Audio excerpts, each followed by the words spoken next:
What's going on, everyone? You are listening to Bull Central here. Hope you're all doing well.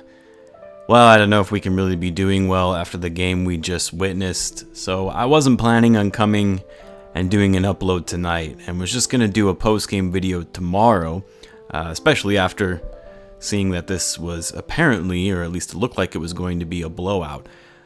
But I'm so frustrated by what I just saw that I need to just vent a little. How do you blow a 2-point lead in the second half and a 10-point lead with less than 2 minutes to go? How is it that when you're up double digits under 2 minutes and you come down on the other end sprinting and jacking up a contested long-range 3 with 20 seconds left on the shot clock?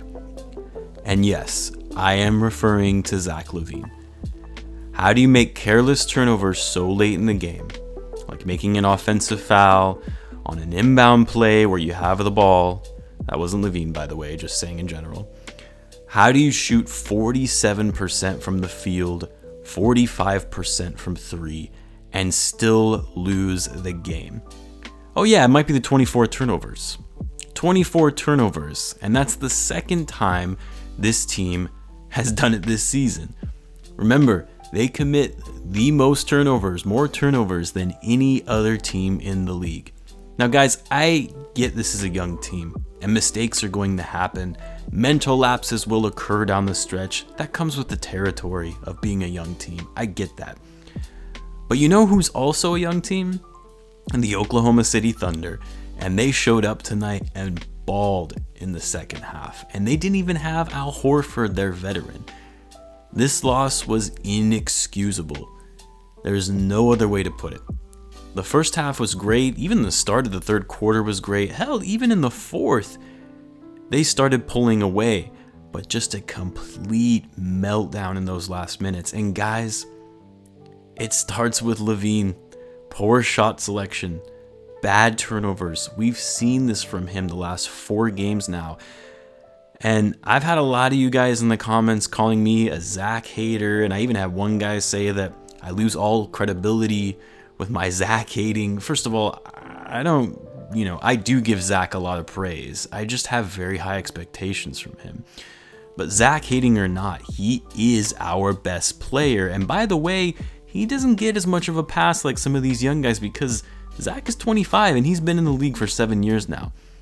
I just can't fathom some of his decision making at the end of the game, and it's plays like the one he had tonight and in the past few games. That includes the game against Portland, the one that he actually hit and the Bulls ultimately won, because that wasn't a good shot.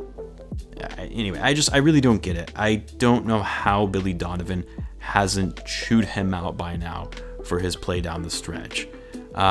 Everyone else has been seeing it. Everyone else has been calling it out in the live chat, asking what the heck was he thinking.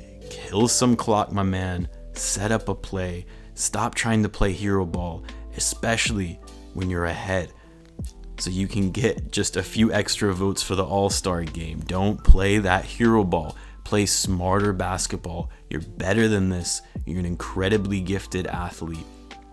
You have the potential to be a superstar, but you got to make better decisions. This is probably premature to an extent because, we're still so early in the season, and I may come back and completely eat my words a few weeks from now if he starts balling, which I hope happens.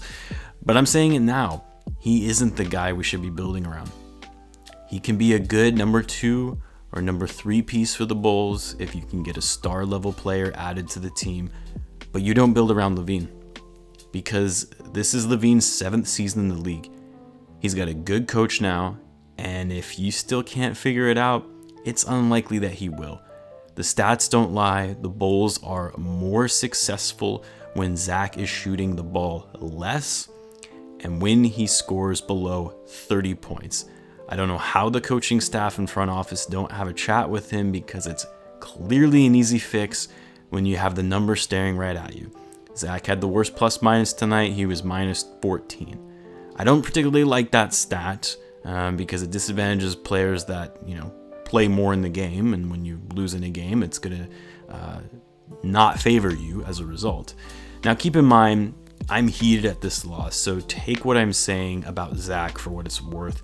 Some of this might be a bit harsh, and I'm sure I'll wake up tomorrow and feel a little differently, but honestly, if we continue to see this kind of play from Zach at the end of the game, I might be on the trade Zach bandwagon that a lot of people talk about. What's hard is you look at the box score and everything looks pretty decent. I mean, both Coby and Zach had great games from a statistical standpoint. Very efficient shooting. Zach 35, 7, and 6 for the night. Coby 22, 9, and 8.